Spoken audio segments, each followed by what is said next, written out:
Aziz pensionerlar, bugungi ma'lumotni diqqat bilan eshiting. Chunki 10 oktyabrdan boshlab pensiya, nafaqa, hujjat tekshiruvi, bank kartalari, yashash manzili va to'lov tartibi bilan bog'liq ayrim jarayonlarda jiddiy o'zgarishlar bo'lishi mumkin. Men buni shunchaki vahima qilish uchun aytayotganim yo'q. Amaliyotda ko'p odam aynan kichik bir hujjat, yangilanmagan karta, noto'g'ri manzil yoki vaqtida berilmagan arza sabab pensiyasini kechiktirib oladi. Shu sababli bugungi video hamma uchun muhim. Yoshga doir pensionerlar, nogironlik pensiyasi oluvchilar, boquvchisini yo'qotgan oilalar, ijtimoiy nafaqa oluvchilar va ularning farzandlari.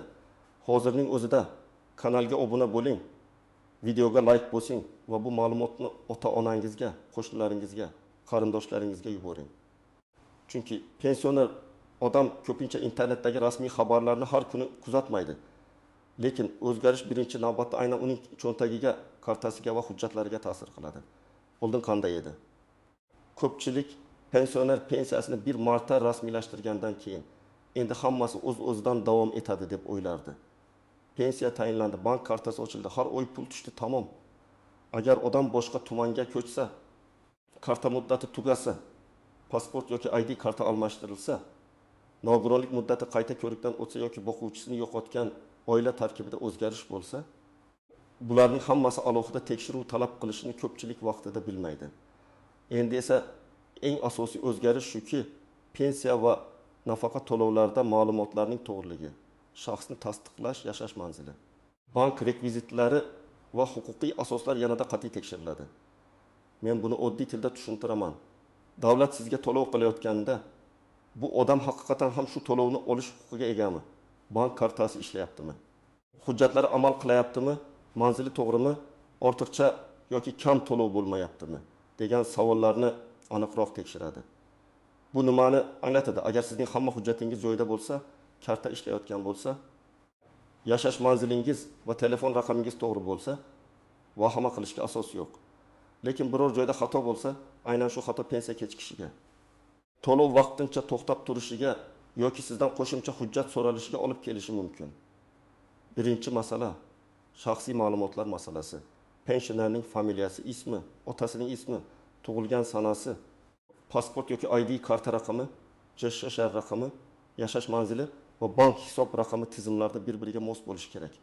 Masalan, bankdagi ma'lumotda eski pasport raqami turgan. Pensiya jamg'armasida esa yangi ID karta kiritilgan bo'lsa, to'lovda texnik ushlanish paydo bo'lishi mumkin. Bu har doim pul yo'qoladi degani emas, lekin pul tushishi kechikishi mumkin. Ikkinchi masala bank kartalari. Ko'p pensionerlar kartaning amal qilish muddatiga e'tibor bermaydi. Karta ustida oy va yil yozilgan bo'ladi. Agar karta muddati tugagan bo'lsa, ayrim hollarda pul hisobga keladi, lekin kartadan foydalanib bo'lmaydi.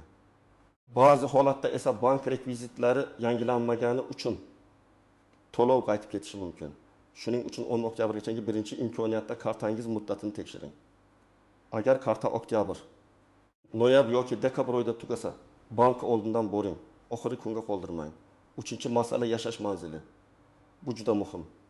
Masalan, pensioner Toshkent viloyatida ro'yxatda turib, aslida Farg'onada farzandining uyida yashayotgan bo'lishi mumkin.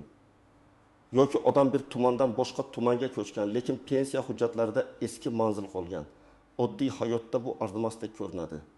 Ammo rasmiy tizim uchun manzil katta ahamiyatga ega. Chunki ayrim tekshiruvlar, xabarnomalar, hujjat so'rovlari va ijtimoiy xizmatlar aynan ro'yxatdagi manzilga bog'lanadi. 4-masala. Nogironlik pensiyasi va nafaqasi oluvchilar. Agar nogironlik muddati vaqtinchalik belgilangan bo'lsa, qayta tibbiy ko'rik sanasini o'tkazib yubormaslik kerak. Men amaliyotda ko'p ko'rganman. Odam menga nogironlik berilgan, demak davom etadi deb o'ylaydi. Lekin hujjatda falon sanagacha deb yozilgan bo'lsa, shu sanadan keyin qayta tasdiqlash kerak bo'ladi. Qayta ko'rikdan o'tish kechiksa, to'lov ham kechikadi. Keyin odam nega pensiyam tushmadi deb yuradi. Sabab esa oddiy, tizimda huquq muddati tugagan bo'ladi. 5-masala boquvchisini yo'qotganlik pensiyasi. Bu turdagi to'lovlarda oila tarkibi, farzandlarning yoshi, o'qish holati va boshqa hujjatlar muhim. Masalan, farzand 18 yoshga to'lgan bo'lsa, lekin kunduzgi bo'limda o'qiyotgan bo'lsa, ayrim holatlarda to'lov davom etishi uchun o'qish joyidan ma'lumotnoma talab qilinadi. Agar bu ma'lumotnoma vaqtida topshirilmasa, to'lov to'xtab qolishi mumkin. Bu yerda ham asosiy gap shunda, huquqingiz bor bo'lsa ham uni hujjat bilan tasdiqlashingiz kerak. Agar siz yaqinda pasportingizni ID kartaga almashtirgan bo'lsangiz, ma'lumotlaringiz yangilanganini tekshiring. Chunki bankda eski hujjat, pensiya organida yangi hujjat bo'lishi mumkin. Agar familiyangiz o'zgargan bo'lsa, masalan nikoh, ajrim yoki boshqa sabab bilan bu ham alohida tekshiriladi. Agar bank kartangiz muddati tugagan bo'lsa yoki kartangiz yo'qolgan bo'lsa, darhol bankka murojaat qiling. Agar siz boshqa manzilga ko'chgan bo'lsangiz, lekin ro'yxatni o'zgartirmagan bo'lsangiz, hujjatlaringizni tartibga keltiring. Agar siz chet elga chiqib ketgan bo'lsangiz yoki uzoq muddat boshqa davlatda bo'lsangiz, pensiya to'lovining tartibi bo'yicha alohida maslahat oling. Chunki yashash joyi va doimiy ro'yxat ayrim to'lovlar uchun muhim omil bo'lishi mumkin. Agar siz nogironlik pensiyasi olayotgan bo'lsangiz, tibbiy xulosa muddati, nogironlik guruhi, qayta ko'rik sanasi va tegishli komissiya hujjatlarini tekshiring. Agar siz boquvchisini yo'qotganlik pensiyasi olayotgan bo'lsangiz, farzandlarning tug'ilganlik guvohnomasi, o'qish ma'lumotnomasi, vasiylik hujjati yoki oilaviy holatdagi o'zgarishlarni tayyorlab qo'ying. Kim xavotir olmasligi mumkin? Agar sizning hujjatlaringiz yangilangan, karta ishlayotgan, manzilingiz to'g'ri. Pensiya turi bo'yicha muddatli cheklov yo'q va har oy to'lovingiz odatdagidek tushayotgan bo'lsa, ortiqcha tashvish shart emas. Lekin baribir tekshirish zarar qilmaydi. Chunki muammo chiqqandan keyin yugurgandan ko'ra, oldindan 15 daqiqa va ajratib tekshirgan yaxshi. Birinchi misol. Tasavvur qiling, 18 yoshli opa har oy 20 million 200 ming so'm pensiya oladi. Kartasi sentyabr oxirida muddati tugagan, lekin opa buni sezmagan. 10 oktyabrdan keyin to'lov kuni keladi. Pul tushgandek ko'rinadi, ammo bankomat kartani qabul qilmaydi yoki ilova ishlamaydi. Opa darrov pensiyamni to'xtatishdi deb xavotir qiladi. Aslida muammo pensiyada emas, kartada. Lekin kartani yangilash uchun bankka borish, navbat kutish, shaxsni tasdiqlash kerak bo'ladi. Agar oldindan tekshirganida bunday asabiylashish bo'lmas edi. Ikkinchi misol. 2 yoshli aka eski pasportini ID kartaga almashtirgan. Bankka bormagan. Pensiya bo'limiga ham xabar bermagan. Keyingi oy to'lov kechikadi. Sabab tizimlarda hujjat raqamlari mos kelmayapti. Bu pul bekor qilindi degani emas, lekin to'lovni aniqlashtirish uchun vaqt ketadi. Odam esa shu orada to'g'ri olishi kerak, kommunal to'lovni to'lash kerak. Demak, kichik hujjat masalasi real hayotda katta noqulaylik tug'diradi. Uchinchi misol. Boquvchisini yo'qotgan oila bor. Ona 2 farzandi uchun pensiya oladi. Katta farzand 18 yoshga to'ladi va kollej yoki universitetda kunduzgi o'qishga kiradi. Ona o'qiyapti-ku, to'lov davom etadi deb o'ylaydi. Lekin tizim buni o'z-o'zidan har doim ko'rmasligi mumkin. O'qish joyidan ma'lumotnoma talab qilinadi. Ma'lumotnoma kech topshirilsa, to'lov ham kechikadi. Keyin qayta hisob-kitob qilishga to'g'ri keladi. 4-misol. Nogironlik nafaqasi oluvchi insonning qayta ko'rik muddati 5 oktyabrda tugaydi. U esa shifokorga 20 oktyabrda boradi. Shu kundish kun ichida tizimda huquq tasdiqlanmagan bo'lib turadi. To'lov kelmay qolsa, odam pensiya organini ayblaydi. Lekin rasmiy sabab qayta ko'rikning kechiktirilgani bo'ladi. Shuning uchun nogironlik bilan bog'liq hujjatlarda sanalarga juda ehtiyot bo'lish kerak. Birinchisi, pensiya to'lovining kechikishi har doim pensiya bekor bo'ldi degani emas. Ba'zan texnik tekshiruv, bank rekviziti, dam olish kuni, bayram kuni yoki ma'lumotlar moslashtirilishi sabab to'l bir necha kun kechikishi mumkin. Lekin kechikish 3-5 ish kundan oshsa, jim o'tirmaslik kerak. Bankdan ham pensiya jamg'armasidan ham aniqlashtirish kerak. Ikkinchisi, telefon orqali kelgan har qanday xabarga ishonmang. So'nggi vaqtlarda firibgarlar pensionerlarni ko'p nishonga oladi. Pensiyangiz oshadi, kartangiz blok bo'ladi, kodni ayting, SMS raqamini yuboring degan qo'ng'iroqlar bo'lishi mumkin.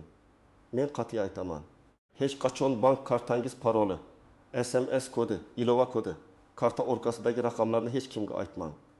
Pensiya organi yoki bank xodimi sizdan telefon orqali maxfiy kod so'ramaydi. Uchinchisi, ishonchnoma masalasi. Ba'zi pensionerlar o'zi bankka bora olmaydi, farzandi yoki qarindoshi orqali pul oladi.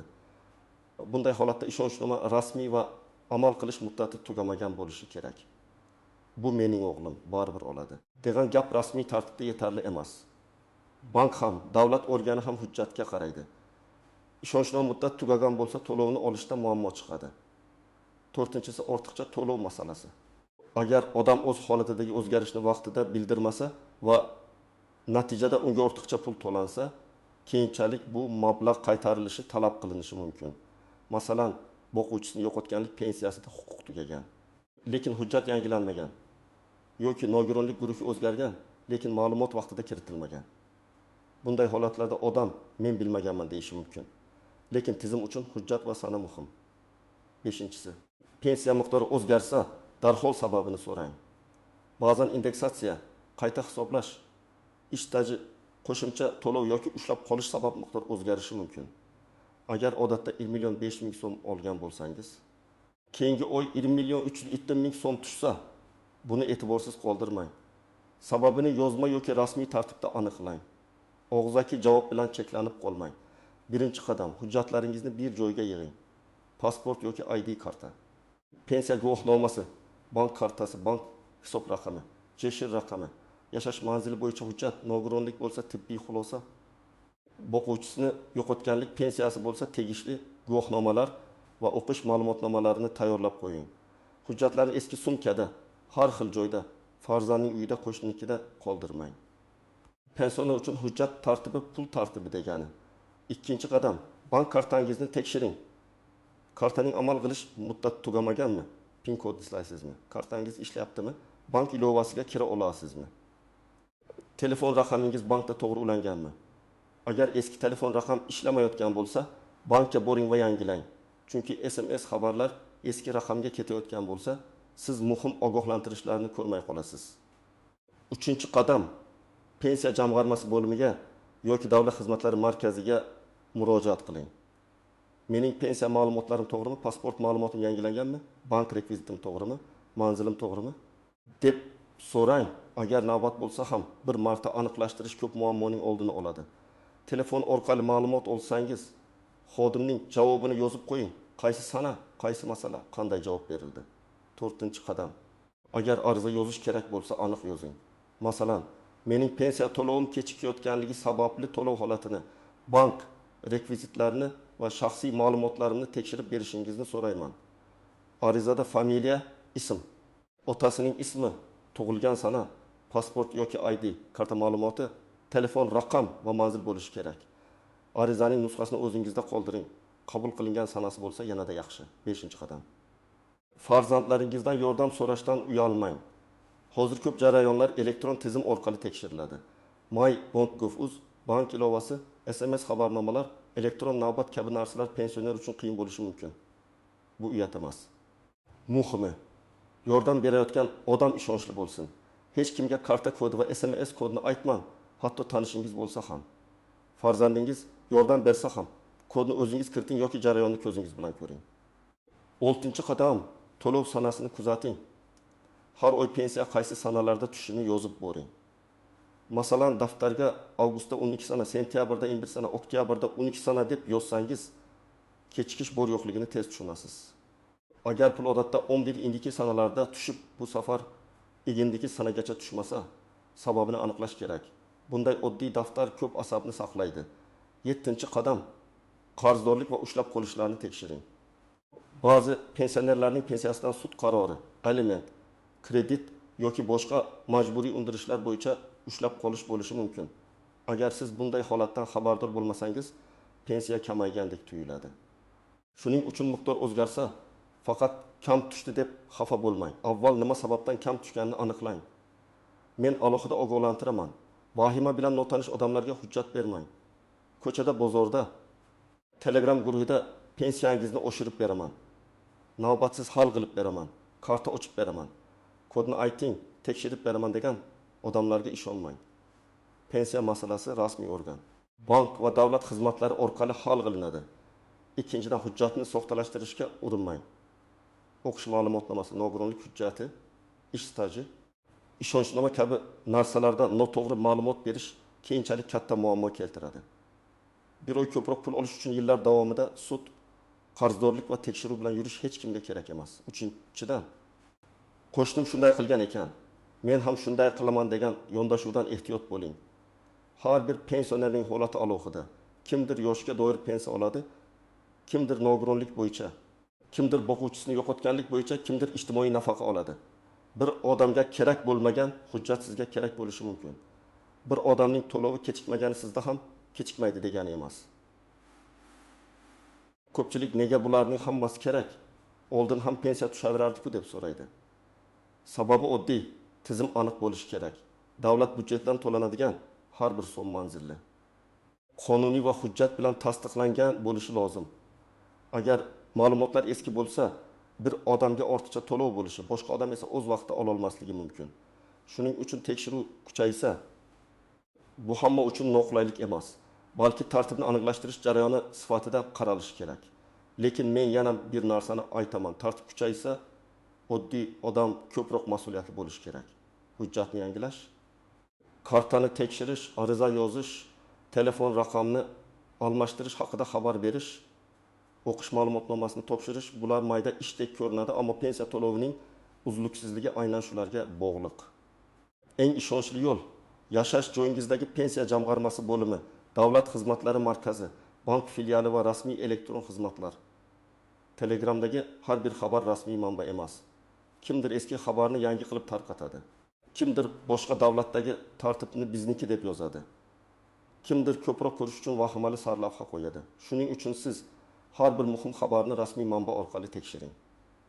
Agar sizga 10 oktyabrdan pensiya bekor bo'ladi yoki hamma qayta ro'yxatdan o'tmasa pul olmaydi degan gap aytilsa, darhol ishonavermang. To'g'ri savol bering. Qaysi qaror, qaysi tashkilot, qaysi tartib kimlarga taalluqli, qachondan kuchga kiradi? Rasmiy hujjat yoki rasmiy izoh bo'lmasa, bunday gaplar odamlarni chalg'itishi mumkin. Bugungi asosiy fikr shuki, o'ridan oktyabrdan keyingi davrda pensionerlar hujjat, karta, manzil, shaxsiy ma'lumot va to'lov holatini ancha diqqat bilan kuzatish kerak. Hamma odam bir xil xavf ostida emas, lekin hujjatida xato bo'lgan, kartasi tugagan, manzili o'zgargan. Nogironlik muddati yaqinlashgan yoki boquvchisini yo'qotganlik pensiyasi bo'yicha qo'shimcha hujjat talab qilinadiganlar albatta oldindan harakat qilishi kerak. Men sizga eng oddiy, lekin eng foydali tavsiyani beraman. Bugun hujjatlaringizni tekshiring, kartangiz muddatiga qarang, telefon raqamingiz bankda to'g'ri ulanganini biling. Kerak bo'lsa pensiya jamg'armasi yoki davlat xizmatlari markaziga murojaat qiling. Bir kunlik tekshiruv bir oylik asabiylashishning oldini oladi. Izohlarda yozing. Sizning hududingizda pensiya vaqtida tushyaptimi? Bank kartasi yoki hujjat bilan muammo bo'lganmi? 10 oktyabrdan keyingi o'zgarishlar haqida sizga qanday xabar berishdi? Videoga like bosing, kanalga obuna bo'ling va bu ma'lumotni albatta yaqinlaringizga yuboring. Chunki pensionerning huquqini himoya qilish avvalo ma'lumotdan boshlanadi.